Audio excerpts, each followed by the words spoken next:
Selfie తీసుకుంటున్నారా? Victory symbols, thumb symbols పెట్టి ఫోటోలు షేర్ చేస్తున్నారా? ఆగండి. ఈ వీడియో మీకోసమే. మీరు తీసుకునే ఒక్క సెల్ఫీ మిమ్మల్ని చిక్కుల్లో పడేస్తుందని మీకు తెలుసా?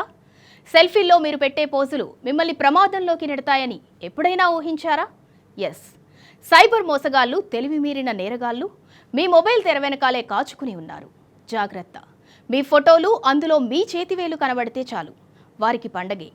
మూడో కంటికి తెలియకుండా మీ వేలి ముద్రలను కాజేస్తారు. మీకు డౌట్ కూడా రాకుండా మీ ఫింగర్ ప్రింట్స్ ఎత్తుకుపోతారు. ఇక వాటిని ఏ నేరాలకు, ఘోరాలకు వాడుకుంటారో మీరస్సలు ఊహించలేరు.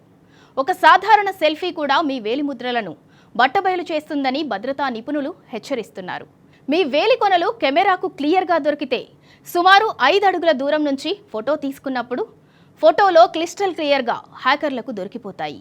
హై ఎండ్ ఫోన్ కెమెరాలు, AI ఇమేజ్ షార్పనింగ్ వల్ల కంటికి కనబడనంత సన్నటి వేలిముద్ర గీతలు కూడా నేరగాళ్లకు చిక్కుతాయి. ఒక ఫోటో నుంచి బయోమెట్రిక్ వివరాలను, సెలబ్రిటీ సెల్ఫీని ఉపయోగించి వేలిముద్రలను ఎలా సేకరించవచ్చో చైనా నిపుణులు చూపించారు. మన థంబ్ ఇంప్రెషన్ కాజేసి phone unlocking, banking apps, payments, smart locks కోసం వాడుకుంటారు నేరగాళ్లు. ఇక క్రైమ్ జరిగిన చోట మీ వేలిముద్రల్ని పారేసిపోతే ఏం చేయగలరు? అందుకే మన జాగ్రత్తలో మనం ఉండాలి. సెల్ఫీ తీసుకున్నా, ఫోటో తీసుకున్నా చేతులు, ముఖ్యంగా వేళ్లు కనిపించకుండా జాగ్రత్త పడండి. చేతి వేళ్లను చూపిస్తూ ఫోటోలు షేర్ చేయటం మానుకోండి. ఒకవేళ షేర్ చేయాల్సి వస్తే వేలి కొనలను బ్లర్ చేయండి.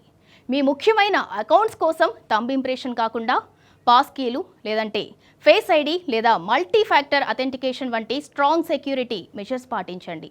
సెల్ఫీలు తీసుకుంటే సరిపోదు, సెల్ఫ్ ప్రొటెక్షన్ కూడా అవసరమే మనకు. లేదంటే చిక్కుల్లో పడేది మనమే.